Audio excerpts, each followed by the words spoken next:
Hi everyone, welcome back to Crypto Basics. In today's video, we will be learning how to find transaction history in Phantom Wallet.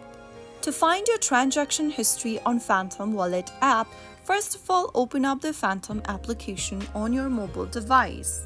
Once you are logged into your wallet, go ahead and tap on the history icon, which looks like a clock at the bottom of the screen. This will open up your recent activity page. If you have any activities done or if you have made any recent transactions, you will see a list of all your recent transactions on this page. Each entry will show details such as the date, amount, and type of transaction. Click on any transaction to see more details, and that's how you easily find your transaction history on Phantom Wallet app using your iOS device. If you found the video to be helpful, go ahead and give us a thumbs up.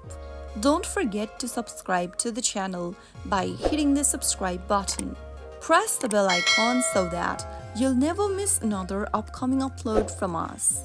I will be back again in the next video. Thank you for watching.